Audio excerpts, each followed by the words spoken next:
स्वागत आहे तुमचं एका नवीन ब्लॉगमध्ये. या ब्लॉगचं मी तुम्हाला फ्लो सांगतो की या ब्लॉगमध्ये आपण काय करणार आहे. की सगळ्यात आधी मी टॉपिक कव्हर करणार आहे की 2 ब्लॉग पूर्वी मी सांगितलं होतं की हा फ्लॅट सोडणार आहे, बट का सोडणार आहे ती गोष्ट मी कंप्लीट करायला विसरलो आणि त्याचा नेक्स्ट ब्लॉग पण आला त्याच्यात पण मी विसरलो सांगायला. बट आता या ब्लॉगमध्ये मी सांगणार आहे. सोबतच थोडंसं आता तिला बरं वाटते आणि बऱ्या प्रकारात थोडा आता माइंड रिलॅक्स झाला आहे आणि फिजिकली पण ती थोडी फिट होते. सो म्हटलं की चला, एक मूवी पण रिलीज झालाय. त्या मूवी म्हणजे ऑब्व्हियसली सगळेच फॅन असतील, फास्ट अँड फ्युरियस. तर त्याचा 10वा आणि शेवटचा पार्ट आलाय. सो तो आम्ही मिस नाही करू शकत, बघायला येईल. कारण त्या मूवीचं एक वेगळी अटॅचमेंट आहे माझ्यासोबत, मी तुम्हाला सांगेल.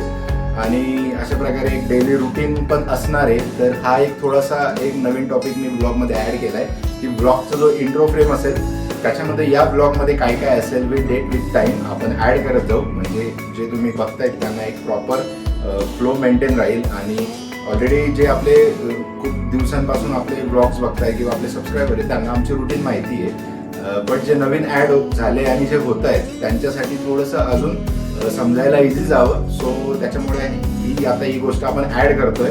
आणि अशा प्रकारे तुम्ही आत्तापर्यंत सबस्क्राईब नसेल केलं तर सबस्क्राईब करून टाका. आणि व्हिडिओ हा आवडेलच, त्याच्यामुळे लाईक आत्ता केला तरी चालेल.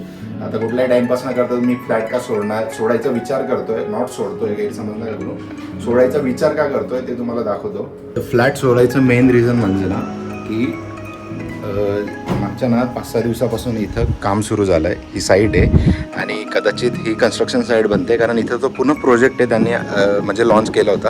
जेव्हा मी या बिल्डिंगमध्ये फ्लॅट बघायला गेलो होतो ना, तेव्हा त्यांनी प्रपोज केला होता मला प्लॅन की इथं पण आमची साईट चालू होणार आहे. मग तेव्हा असा विचार आला होता ना की इथं जर साईट चालू झाली, कदाचित कॉन्ट्रास्ट थोडा हे होत असेल, थोडा पाठीमागे जातो. तर तेव्हा त्यांनी असं सांगितलं होतं ना की इथं पूर्ण साईट चालू होईल तर तिला टाईम लागेल 2-2.5 वर्ष बनायला. बट 2-2.5 वर्षामध्ये मेजर काय ना कन्स्ट्रक्शन चालेल आणि मेन म्हणजे हा खड्डा वगैरे खोदायचं काम चालेल.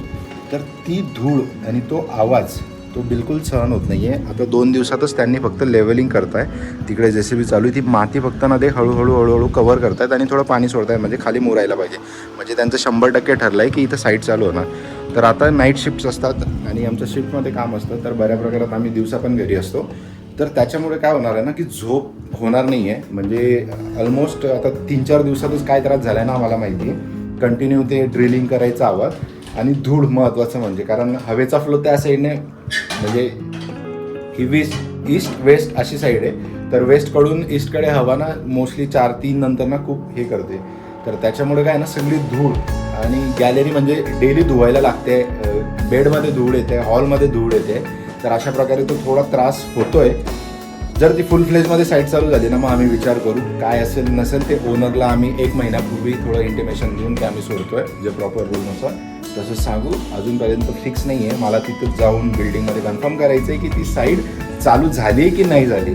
म्हणजे त्याच्यामुळे काय जर होणार असेल तर मग आम्हाला डिसिजन घ्यायला लागेल हा फ्लॅट सोडायचं, कारण एवढं नाही राहू शकत. आणि इंट्रो फ्रेम रेकॉर्ड करायला हा ट्रायपॉड लावलेला, कारण म्हटलं आता नवीन थोडंसं हे ॲड केलं आहे आपण इंट्रो फ्रेमचा, त्याच्यामुळे एक मोबाईल हातामध्ये पकडून होत नाही.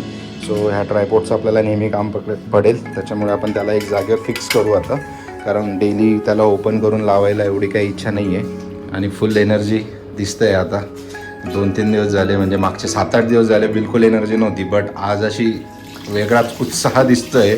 हात पण एकदम आधी टचसुद्धा करू देत नव्हती, बट आज एकदम घासले जात आहे.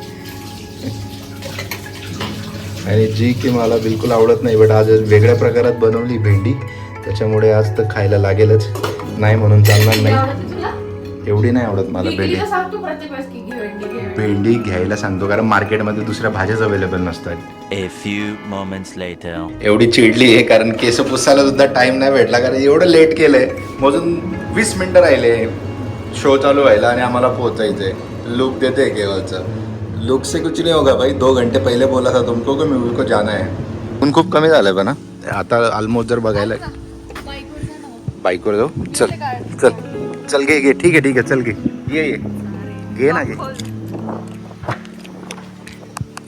म्हणजे आज मी जिथं उभं आहे 3 वाजेला 3:30 वाजेला 3:20ला इथलं टेम्परेचर आहे 36, म्हणजे टेम्परेचर कमी झालं आहे. आणि पुढचं फॉरकास्ट पण जे आहे त्याच्यामध्ये पण दिसते की डाऊन होते. 32, 34पर्यंत टेम्परेचर आहे पुढच्या आठवड्यापर्यंत. म्हणजे चांगली गोष्ट आहे. शेवटी आता काय मेचा लास्ट वीक आहे, असंही जास्त तापणार नाही आणि लवकरात लवकर पावसाचं आगमन व्हावं अशी इच्छा आहे. छोटंसं डोकं असं लावलं ना की मॉल आणि इथं मनपाची पार्किंग आहे बाहेर, आणि जो छोटा मॉल आहे जिथं मूवी थिएटर आहे तिथं आहे एंट्री पास 40 रुपये, आणि बाहेर जर इथे मनपाची हे जी पार्किंग दिसतं इथं जर लावलं ना इथं आहे 20 रुपये. जस्ट फक्त 1 मिनिटाचं जाऊन यायचं आहे.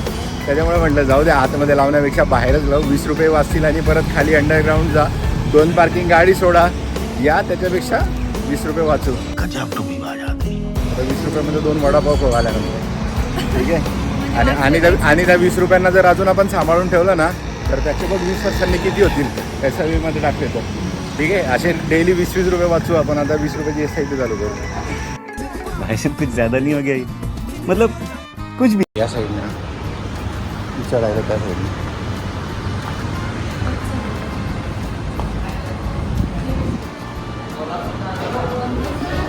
अपोजिट साईडने, तुला तेच तर बोललो त्या साईडने. कन्फ्यूज करणे मला नुसती. अपोजिट साईडने मला वर चढवणार होती. होता है अभी अभी कहाँ पे तुम होश में आए हो. टेन्शन नको घेऊ.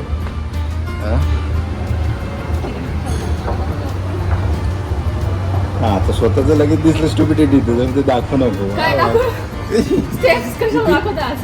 अरे किती किती म्हणजे ना किती लवाड एखाद्या रे, किती खोटं बोलावं. आता बोलली हे नको दाखव तू. बोलली की नाही ते सांग. माझा कॅमेरा बरोबर तुझ्यावर होता. अरे किती चढायचं आहे अजून, याच्यापेक्षा तर आपण लिफ्टने गेलो असतो. चालू आहे ना कुठल्या स्क्रीनला? 2 fast and furious 3D Hindi. हां सीट्स बघू. आता घरून येऊन 10 मिनटं नाही झालेलं की ताण लागले पण तुला. एवढं स्टेअर चढून आली तू तरी 1 स्टेअर फक्त चढली. अरे पी शो चालू झाला आहे, 1 मिनटं बाकी आहे. ॲड बघायचे जाऊन बघू ना किती मिनटं ॲड लागतात.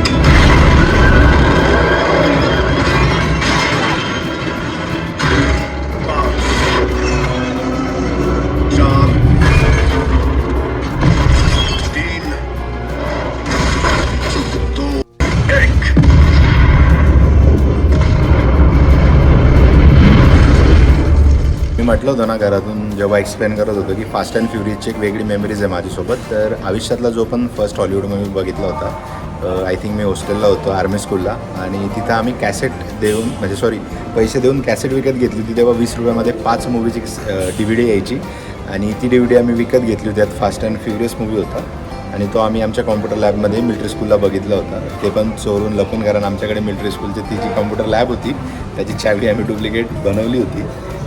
म्हणजे एवढे किस्से आमचे खतरनाक. तर तेव्हा मी हा मूवी बघितला होता, आणि जेव्हा डिग्रीला होतो 2011ला तेव्हा फास्ट अँड फ्युरियसचा आय थिंक 5th पार्ट आला होता, आणि तोच पार्ट ह्या सिरीजला ना खूप वेटेज देऊन गेला होता, कारण तोपर्यंत आपल्या इंडियामध्ये ना तेवढी क्रेज नव्हती. आणि 5वा पार्ट जो बनवला होता ना तो एकदम सॉलिड होता, आणि त्याच्यानंतरच सगळ्यांमध्ये एवढी क्रेज आली फास्ट अँड फ्युरियसची, आणि त्याच्यानंतर कुठलाच पार्ट सोडला नाही आहे. तर हा 10वा आहे, त्याच्यामुळे हा पण बघायला आलो आहे. हिला आवडला नाही अजून, कारण स्टोरी एवढी वाईट नाही आहे, ओके स्टोरी मस्त आहे, अजून बिल्ड झाली. आता फुल ॲक्शन सेकंड हाफमध्ये होणार आहे, फर्स्ट हाफ अजून झाला आहे. हे 20 रुपये वाचवले होते, त्याचे 2 वडापाव घेऊन आलं, आणि वडापाव म्हटलं हॉटेलला नाही खायचं, तिथं उभं राहून किंवा घरी नाही खायचं, त्याला आपण एका चांगल्या लोकेशनला खाऊ, जे की माझ्या घराजवळ आहे. पाठीमागे दिसत असेल तर नदी आहे, सनसेट पण होत होता, पण मिरची काढायला एवढा टाईम लावला ना त्याने, तो निघून गेला तोपर्यंत. नाही तर सनसेट व्ह्यू एन्जॉय करताना तो वडापाव खायचा होता. तुम्हाला लोकेशन दाखवतो. ही फुल नदी. आता इकडे मासे पण पकडा 2-3 लोक, आणि फक्त आम्हीच नाही थांबलोय, बाकी भरपूर लोक थांबतात इथं. आणि हा आहे मुंबई बँगलोर हायवे, आणि इथून थोडं पुढे 2 किलोमीटरला गेले ना एक्सप्रेस सुरू होतो. आणि हा आमचा इथं वडापाव. याच त्या मिरच्या ज्याला त्याने टाइम लावला त्याला इकडे ठेव, म्हणजे उडणार नाही. त्या पाठीमागच्या साईडचं गेलं तरी चालेल. तुझा बनवला? चिअर्स. माझा मी जर कॅमेरा पकडेल तर मग मला मिरची कोण खाऊ घालेल? गरम आहे ना, चांगली लागते. गरम काढली ना चांगली लागते. मीठ पण टाकलंय. मग 2 वडापावला त्याने एवढ्या मिरच्या दिल्या, कारण मी स्पेशल फक्त मिरची घेण्यासाठी 15 मिनटं थांबलो त्याच्याकडे. त्याच्यामुळे त्याला वाटलं की हा जरा मिरचीचा जास्त आसिक आहे म्हणून याला मिरच्या जास्त टाकतो. वडापाव खरंच खायला जो गरम लागतोय आणि मस्त लागतोय ना मिरची सगळं. म्हणजे ते मीला बोललं तरी 3 घेतो, ही बोलली मी नाही खाणार. मला ॲक्च्युली थोडं 1च्या वरती अर्धा खायची सवय, म्हटलं ही अर्धा खाईल. बहिणीने हात वरती केला आणि आता असं वाटतंय ना खाताना की हाही कमी पडेल, अजून 2 घ्यायला पाहिजे होते, म्हणजे 4 व्हायला. खा खा खा, एवढं प्रेम नको दाखव. म्हणजे प्रेम आहे ठीक आहे, पण खा, तुझा खाण्याचा हक्क नको मारू माझ्या प्रेमापोटी. काल आम्ही घरातलं थोडं कामासाठी बाहेर गेलो होतो, तेव्हा पप्पांचा फोन आलेला की तब्येत वगैरे कशी काय, असंच जस्ट इन्क्वायरी आणि नॉर्मल कॉलचं चालतं तसं. तर असंच म्हणजे किरण पप्पा किरणला बोलले की काय म्हणजे माझ्या सुनेचा घसा बसलाय, घसा दुखतोय आणि तू असंच भाजी पोळी खाऊ घालतोय, जरा चिकन सूप वगैरे खाऊ घाल तिला, चिकन कर असं तसं. तर आता गेला आता चिकन घ्यायला.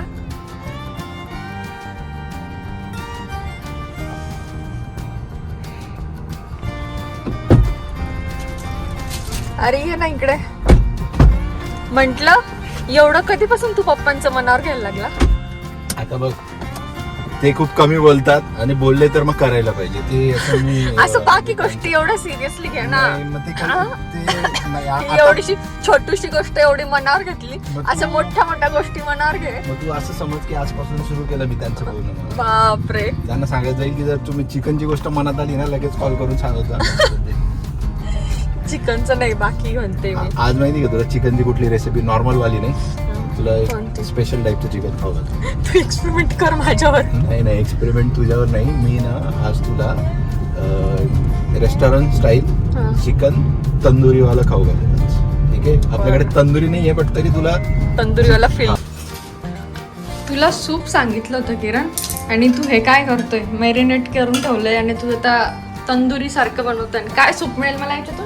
एकदम स्पेशल तुला बोलतो ना चिकन, तुला नॉर्मल वाला चिकन नाही. काय तू घुसताही नाही गळ्यात. ते कोणी लावलं होतं? तूच लावलं होतं त्या दिवशी. एकदम टाईट झाली. व्हाईट पॅन्ट वर आता डाग पडले तर गेली व्हाईट पॅन्ट खराब. मी काढते त्या. नाही थोडं काम करतो मी, नाही उडणार थोडं. ठीक आहे, नाही ठीक नाहीये. आज आपण केलंय तुझ्यासाठी स्पेशल. म्हणजे आपण करू शकतो जेव्हा भांडे घासायची वेळ येईल ना तेव्हा आपण लाव, तू आता नको. सुरुवात पण मीच करून दिली बाय द वे, बरं का.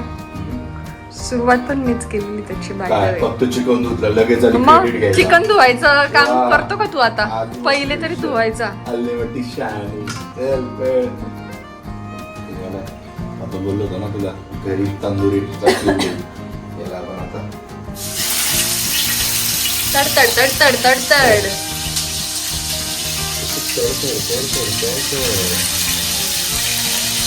सगळा गॅस खराब करून ठेवशील रे, मला आवरायला तू काम वाढून ठेवशील.